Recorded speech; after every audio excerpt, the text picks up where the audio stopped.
Chapter 11. Princess Bailey and Prince Michael follow Eliza to the second story of the palace, into the king's chambers. She opened the door for them, holding it as they both entered the dimly lit room. The sun was setting behind the castle walls, making the room dark and almost foreboding. The king was silent, still in his bed dressings from the night before. "You wanted to see me, father?" She was not worried as she realized he had not eaten, or even gotten out of bed all day. "Yes, Bailey, come closer." He raised a hand and motioned to her. She approached the bed, seeing for the first time just how pale her father had become. He was not only sick from drinking too much alcohol.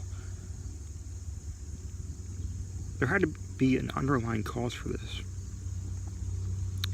"Bailey, I'm ill," he admitted, looking into his daughter's eyes. "I've been ill for some time, but I didn't want you and your sister to worry." "Father, why would you hide something like this?" "Because so many things were happening. Your sister's wedding, coming here, ball. I thought it could wait. Apparently not." "None of that took precedence over your health." She was not one to raise her voice, but she could not help herself at the moment. Her father was sick and had been hiding it because certain events had been happening, which could have waited long enough for him to see a doctor. "I know, I'm a fool for ignoring it. But this is no cold, I'm afraid.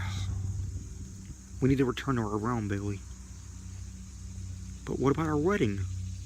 Prince Michael interjected. He had been standing behind her the entire time. She turned quickly towards him, her gown whirling around her. "I hardly think that matters now." She turned her attention back to her father. "And yes, we should go back and have one of our physicians see you. We have plenty of doctors in my kingdom. I'll hire the best one I can find for King Victor." "Thank you, Prince Michael, but I also like to return to my own bed." "As you wish." He was annoyed that the wedding had been postponed, or worse, cancelled. But if the king was truly sick, he could die soon. That would throw both realms into chaos. A dead king? Worse, a dead king who would pass in his castle.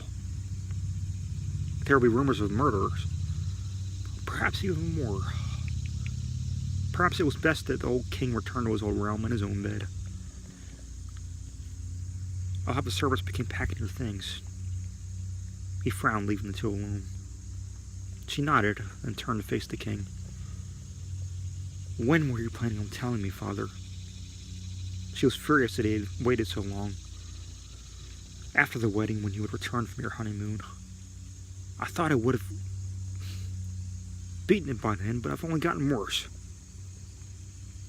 The king began to cough, hacking as if to prove his deteriorating condition. "Well, what's done is done. Rest a while I go make sure the servants are packing and everything." The king nodded, coughing fit over. As she left, the servant was entering and she stopped her. "Excuse me," she held her hand to her. "Yes, Princess?" She looked at Bailey's face as she spoke.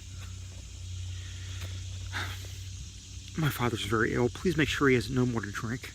If he wants food or water, that is fine, but I don't want him to have any more alcohol." The servant was silent and nodded before going into the king's bedroom. Bailey returned to her own room to find Fayeline and the other two servants, who would help her with her wedding dress, going through her wardrobe and laying her gowns across the couch at the foot of the bed. "Don't worry, Your Highness." Fayeline smiled to her as she folded in a few gowns, placing them in the trunk. "These will be out of the way when you're ready for bed." "I won't be ready for bed for some time, thank you." She sat at the small table deep in thought. To think the prince was concerned with this stupid wedding when her father could be on his deathbed. She turned her attention back to Faline. I know you're doing your best, but please hurry. My father and I need to leave as soon as possible. Faline's eyes widened with fear. You can't leave until sunrise anyway, Your Highness. It's dangerous for royals to travel at night. She was right. Far too many highwaymen and cutthroats. I know that. The usually calm princess snapped back. The servants, who not used to her raising her voice, all stopped what they were doing to look at their princess. Sorry, my princess, but are you alright? Faline became concerned as she approached where Billy sat. Yes, I'm fine. She took a deep breath and let out a long sigh. Sorry, it's been a stressful couple of weeks. That's alright, my princess. Faline smiled to her. We're just not used to you shouting. The maids worked to clear the princess's bed, folding and packing away the pile of gowns and robes into the trunk. As they left, she changed to one nightgown they had left out for her and lay on the bed. Groaning softly, she stared up to the high ceiling, unable to make herself sleep.